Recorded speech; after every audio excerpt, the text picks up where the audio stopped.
है। 22 जनवरी को भगवान श्री राम की प्राण प्रतिष्ठा होनी है अयोध्या में, लेकिन उससे पहले ही ऐसे ऐसे घटनाक्रम पूरी दुनिया में हो रहे हैं कि भारतीय मौलाना सिर पकड़ कर रो रहे हैं। बेचारे समझ नहीं पा रहे हैं कि अब करें तो करें क्या, क्योंकि इस्लाम का खलीफा जिस देश को ये कट्टर मौलाना बताते हैं वो तो अब हिंदूमय हो रहे हैं। यूनाइटेड अरब अमीरात अपने यहाँ मंदिर बना रहा है। एक नए मंदिर की घोषणा अभी पिछले महीने ही हुई है। एक बनकर पिछले साल तैयार हो गया था और दूसरा अगले महीने ही उद्घाटन इसका होना है। और तो और जहां मंदिर बना है उसके लिए शेखों ने अपनी जमीन दान कर दी है। लेकिन अब इसको देखकर सऊदी अरब भी रंग बदलने लगा है, और यह रंग भारतीय मुस्लिमों को रास नहीं आ रहा है, क्योंकि स्मृति ईरानी मदीना की मस्जिद पर पहुंच गई हैं। वो मदीना जहां पर काफिरों का जाना अलाउड नहीं है। आखिर वहां पर मोदी की मंत्री क्या कर रही, ये सवाल सऊदी अरब के मुस्लिम तो पूछ ही रही हैं, लेकिन उससे ज्यादा भारत के कट्टर मुस्लिम परेशान है। अगर इसके पीछे क्या मामला है, अगर आप मुझे समझा सकें। स्मृति ईरानी अल्पसंख्यक मामलों की मंत्री हैं और वो हज यात्रियों के लिए 2 दिन के लिए दौरे पर गई थी सऊदी अरब। हाँ, ये हज यात्रियों से संबंधित समझौता होना था कि भारत से कितने हज यात्री 2024 में सऊदी अरब जाएंगे, उनको लेकर एक समझौता होना था और इसीलिए वो 2 दिन के दौरे पर गई हुई थी। जो वहाँ पर समझौता हुआ है उसमें करीब 1,75,000 भारतीय जो हज यात्री जाएंगे 2024 में, इस पर वहाँ पर हस्ताक्षर हुए हैं। बवाल क्यों मचा हुआ है इस पर? बवाल इस पर यह मचा हुआ है कि जहाँ पर एक गैर मुस्लिम का जाना मना है, ऐसी जगह पर उनको वहाँ जाने की अनुमति क्यों दी गई। और सबसे ज़्यादा बवाल तो इस बात पर है कि केवल स्मृति ईरानी ही नहीं गई हैं, उनके साथ 2 मंत्री और राजदूत शायद, हाँ, विदेश राज्य मंत्री श्री मुरलीधरन, और उनके साथ एक प्रतिनिधि मंडल भी है भारत का। यानी कुल मिलाकर के ये कह लीजिए कि उनके साथ करीब 8 से 10 लोग हैं जो कि सभी गैर मुस्लिम हैं। और मस्जिद हरम में जहाँ की मतलब गैर इस्लामिक का जाना ही प्रतिबंधित है पूरी तरीके से। यहाँ तक कि सऊदी अरब की जो वहाँ की सऊदी विजिटर्स, यानी वहाँ की जो क्या कहते हैं, जो पर्यटन उनकी वेबसाइट है, उस पर भी ये बाकायदे लिखा हुआ है कि यहाँ पर गैर मुस्लिमों का आना वर्जित है। लेकिन फिर भी वहाँ पर उनको अनुमति दी गई, और न केवल अनुमति दी गई बल्कि उनका मदीना एयरपोर्ट पर भव्य स्वागत किया गया, जिसे लेकर के पाकिस्तान के कट्टरपंथी और भारत के कट्टरपंथी पूरी तरह से बौखलाए हुए हैं। ट्विटर पर भी उल्टा सीध लिख रहे हैं और वीडियोज़ यूट्यूब पर भी वीडियोज़ आ रहे हैं उनके, कह रहे हैं कि यह क़यामत की निशानी है। अब सऊदी अरब को इतनी भी क्या पड़ी है, इतना भी व्यापार क्या बढ़ाना भारत से कि वो मतलब इस्लाम के खिलाफ ही जा रहा है बिल्कुल। विडंबना देखिए दोस्तों, स्मृति ईरानी हज यात्रियों के लिए गई थी सऊदी अरब एक समझौते के लिए। और जो हज यात्री, जाहिर सी बात है हिंदू तो हज यात्रा करने जाते नहीं है, मुस्लिम ही जाते हैं। सबसे ज्यादा दर्द उन्हीं को हो रहा है। कह रहे हैं ये काफिर अब तो पंडित सऊदी अरब जाएंगे, मक्का मदीना में अब पंडित पूजा करेंगे, ये कह रहे हैं सऊदी अरब के कट्टरपंथी, और उनसे ज्यादा भारत और पाकिस्तान के कट्टरपंथी। क्या लग रहा है, इनका मानसिक स्तर राम मंदिर के आने से तो नहीं डुल गया है? हाँ, राम मंदिर का इफ़ेक्ट तो है ही, राम मंदिर का इफ़ेक्ट काफ़ी ज़्यादा है। और इसको लेकर के तरह तरह के बयान, अभी आपने ओवैसी को तो सुना ही होगा, ये कह रहा है कि नौजवानों तुम देखो ये क्या हो रहा है, लोगों को भड़का रहा है। अब इधर जब स्मृति ईरानी की ये फ़ोटोज़ वायरल हुई हैं ट्विटर पर, तो इसको लेकर के बहुत ज़्यादा परेशानी है कट्टरपंथियों में। और वैसे परेशानी ना होती, लेकिन सबसे बड़ी परेशानी की बात है कि 3 मस्जिदों का उन्होंने दौरा किया है, जो कि मदीना सऊदी अरब में 3 मस्जिदों का दौरा किया। हाँ, जो 3 मस्जिदें हैं उनमें मोहम्मद साहब की जो पहली मस्जिद है मस्जिद नबवी, और दूसरी मस्जिद है मस्जिद कुबा, जो कि मुसलमानों की पहली मस्जिद है जहाँ पर पहली बार नमाज पढ़ी गई, और एक मस्जिद और है जबल अहद। और ये तीनों प्रमुख मस्जिदें हैं जहाँ पर गैर मुस्लिमों का प्रवेश पूरी तरह से प्रतिबंधित है, मतलब अलाउ ही नहीं है। और वहां पर स्मृति ईरानी पहुंच गई। वो स्मृति ईरानी जिसको कहा जाता है कि वो कट्टर हिंदू प्रधानमंत्री की कैबिनेट का हिस्सा है, कट्टर हिंदू मानते हैं ये सऊदी अरब के जो कट्टरपंथी हैं, मैं कट्टरपंथियों की बात कर रहा हूं दोस्तों, सऊदी अरब के नागरिकों की नहीं बात कर रहा हूं, क्योंकि सऊदी अरब के 70% नागरिक ऐसे हैं जो सेकुलरिज्म में विश्वास रखने लगे। अब तो ऐसी खबरें आ रही हैं कि वो एक्स मुस्लिम बन रहे हैं। हाँ, और एक चीज़ और, उनको प्रॉब्लम नहीं है। भारत में भी तमाम मुसलमान ऐसे हैं, राम मंदिर की बाकायदे जो है तैयारी कर रहे हैं स्वागत की। बहुत से मुसलमान ऐसे हैं जो कह रहे हैं कि नहीं, हम अपने घर में दीपक जलाएंगे, हम भगवान राम हमारे पूर्वज हैं। बहुत से मुसलमान, अभी काशी से परसों की खबर है, काशी से भी एक राम ज्योति यात्रा अयोध्या के लिए आई हुई है। उसमें कहा गया है कि मुस्लिम महिलाओं का एक पूरा ग्रुप आया हुआ है, राम ज्योति ले जाएगा और काशी में उससे जगमग दिवाली होगी। अभी अच्छा, एक चीज़ और बताएं, कट्टरपंथियों में परेशानी इस बात से भी है कि जहाँ पर इस्लाम का जन्म हुआ, जो प्रमुख मस्जिदें हैं उनकी 3, और वहाँ पर पहली बात तो किसी भी महिला का प्रवेश वहाँ जो होता है तो पहली बात तो बुर्का या हिजाब में ही होता है, और स्मृति ईरानी साड़ी पहन करके गई हैं। हाँ, और उनके सर पे घूंघट भी नहीं था दोस्तों। एक तरीके से जो कहें आधुनिक युग चल रहा है, ये दर्शाता है कि एक तरीके से वो प्रतीक के रूप में भी गई थी सऊदी अरब की। देखिए हिंदू महिलाएं कैसे होती हैं।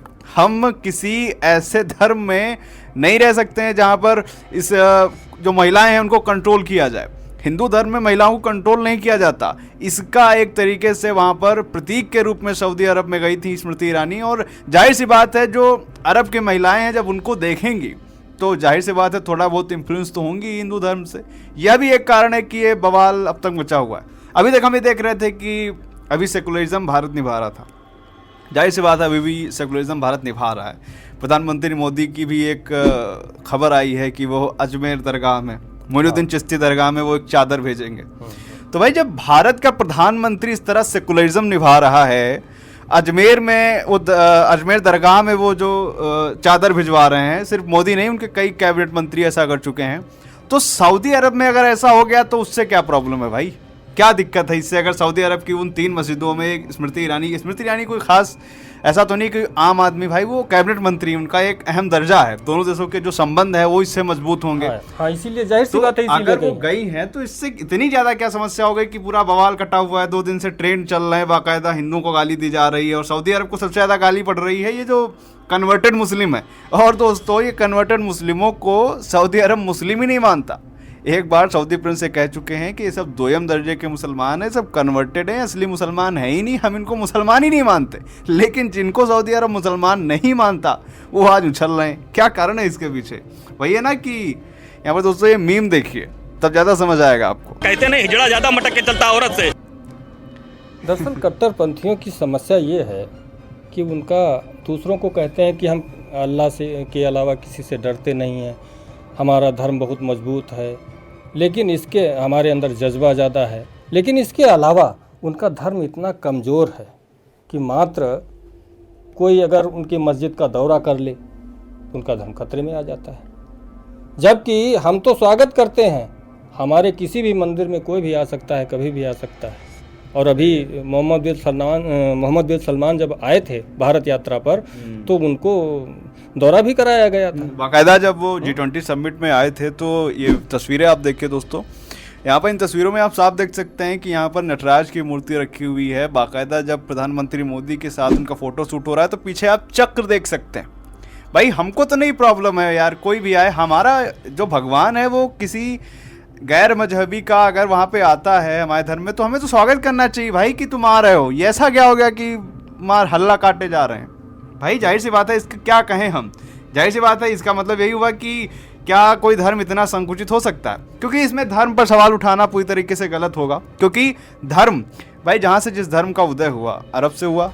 जाहिर सी बात है सऊदी अरब और UAE जैसे देशों का गढ़ माना जाता है, वहाँ वो लोग सेकुलर हो रहे हैं।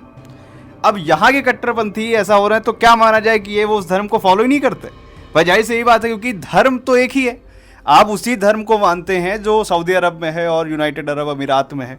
जब वहाँ के लोग सेकुलर हो रहे हैं, मंदिर बना रहे हैं, अपने मस्जिदों में हिंदुओं को बुला रहे हैं, भाई वो सेकुलर हो रहे हैं, आप लोग कट्टर हो रहे हैं, तो क्या कहा जाए? पहली बात तो ये कि शायद आप लोग उस धर्म को मानते ही नहीं हैं। अगर मानते, अगर उन नेताओं को मानते तो उनकी बात को भी फॉलो करते। नहीं मान रहे, इसके पीछे क्या कहा जाए? ये उस धर्म को ही नहीं मानते। बिल्कुल, हमारी समस्या तो यही है कि ये उस धर्म को नहीं मानते, या फिर इनके अंदर अज्ञानता है। ये कहते हैं कि हमें पूरी कुरान याद है, हम उसी के अनुसार चल रहे हैं, लेकिन हमें लगता है कि सऊदी अरब जो कि इस्लाम का मतलब कहते हैं कि वो असली मुस्लिम है, जो कि मोहम्मद साहब के वंशज हैं, और यहाँ वाले तो कन्वर्टेड हैं। उसके बावजूद अब यहाँ वाले दावा करें कि नहीं हम अच्छे से इस्लाम जानते हैं और वहाँ वाले इस्लाम नहीं जानते, तो ये तो हमारी समझ से बाहर है। सही है। हमें लगता है कि यहाँ वाले केवल ये ड्रामा करते हैं केवल। यानी कि हमें यहाँ पर दोस्तों हम देख रहे हैं कि कई बार हम लोग जो एक तरीके से कई बार जब ऐसी घटनाएं भारत देश में होती हैं कट्टरपंथ वाली, तो कई लोग धर्म पर सवाल उठा देते हैं। मेरा यहाँ पे नज़रिया थोड़ा अलग है। हमें ये देखना होगा कि जो असली इस्लाम वाले हैं, जो असली धर्म जहाँ से इस्लाम का उदय हुआ, क्या वो कट्टरपंथ दिखा रहे हैं? जाहिर सी बात है वो नहीं दिखा रहे हैं। वो जानते हैं कि उनका मजहब इस तरह की चीज़ें नहीं सिखाता जो ये लोग कर रहे हैं। अब ये लोग कर रहे हैं, इसका मतलब ये है कि ये उस इस्लाम को नहीं मानते जो जिसका उदय हुआ था सऊदी अरब में। जाहिर सी बात है, मैं तो यही मानता हूँ। आपकी क्या राय है वो भी हमें आप कमेंट करके बता सकते हैं। दरअसल अगर ये उस इस्लाम को फॉलो करते तो भारत में जो चीज़ें हो रही वो नहीं होती। भारत में धर्म के नाम पे जो हिंसाएं हो रही वो नहीं होती। धर्म के नाम पर जो आज हल्ला काटा हुआ है वो नहीं होता। राम मंदिर पर ऐसी बातें नहीं की जाती कि हमारा जब समय आएगा तो हम तोड़ देंगे। भाई सऊदी अरब ने भी कई मस्जिदें तोड़ी हैं। सऊदी अरब ये लिस्ट पुरानी वाली तोड़ी। ये लिस्ट देखिए दोस्तों, ये सऊदी अरब में मस्जिदों जो तोड़ी गई हैं, जिन मस्जिदों को तोड़ा गया है, ये उनकी लिस्ट है। आप देखिए यहाँ पर, वहाँ पर ऐसा कोई हल्ला नहीं कटा। भाई जो पुरानी मस्जिदें हो गई तोड़ दी गई। और हिंदू भी यहाँ पर 3 मस्जिदें मांग रहे थे, बट उस पर हल्ला कटा हुआ है। एक ले लिए, 2 बची हुई हैं। एक चीज़ और, सऊदी अरब ने बुर्का पर भी जो है सार्वजनिक स्थल पर बैन लगाया हुआ है। हाँ। ठीक है। अपने यहाँ क्या है कि बुर्के की मांग हो रही है कि नहीं हमको स्कूल में ही बुर्का पहनना है, और ऐसे हम देखते हैं कि फेसबुक पर और इंस्टाग्राम पर रील वायरल करने में जो है कपड़े भी नहीं पहनती हैं। खैर वो एक अलग विषय है, और उसमें कुछ कहना भी नहीं चाहते, क्योंकि कहने वाले की जानते हैं अपने यहाँ क्या होता है। तो दोस्तों यहाँ पर हम क्लियरली बताना चाहते हैं कि जाहिर सी बात है, हमें अगर जिस धर्म को मानना है, हमें सबसे पहले उस धर्म की शिक्षाओं को फॉलो करना चाहिए। हिंदू धर्म सबसे पहले सहिष्णु धर्म कहा जाता है। सबसे पहले हिंदू धर्म ही आया, जिसे सनातन धर्म कहा जाता है। वाकई में आज सनातन धर्म ही है जो जिसे धर्म कहा जा सकता है।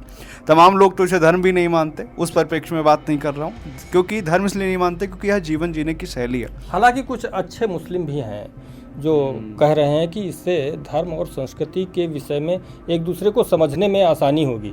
तो स्मृति ईरानी का ये दौरा कुछ यहाँ के जो असली नहीं कह सकते, लेकिन हाँ ये है कि जो थोड़ा सही है, सेकुलर मुस्लिम है, वो उसको अच्छा भी मान रहे हैं। कह रहे हैं कि इससे जो है सऊदी अरब के लोग हमारे हिंदू धर्म को, यहाँ की संस्कृति को अच्छी तरह से समझ सकेंगे, और भारत के लोग वहाँ का जो इस्लाम है उसके विषय में अच्छे से जान सकेंगे कि क्या है आखिर ओरिजिनल इस्लाम क्या है। क्योंकि दोस्तों कुछ समय से हम देख रहे हैं कि जो ये मजहब है, धर्म है इस्लाम, इसके प्रति कड़वाहट हमें देखने को मिली है। अब सऊदी अरब चाह रहा है भाई हमारे यहाँ से इस्लाम का उदय हुआ, हमारा इस्लाम तो अच्छा है। अब जो कन्वर्टेड लोग यहाँ पर हल्ला काट रहे हैं, तो जाहिर सी बात है हमारी गलती नहीं। तो शायद इसके पीछे सऊदी अरब का ये भी एक मकसद हो सकता है कि वो चाहे कि भाई असली इस्लाम ये है।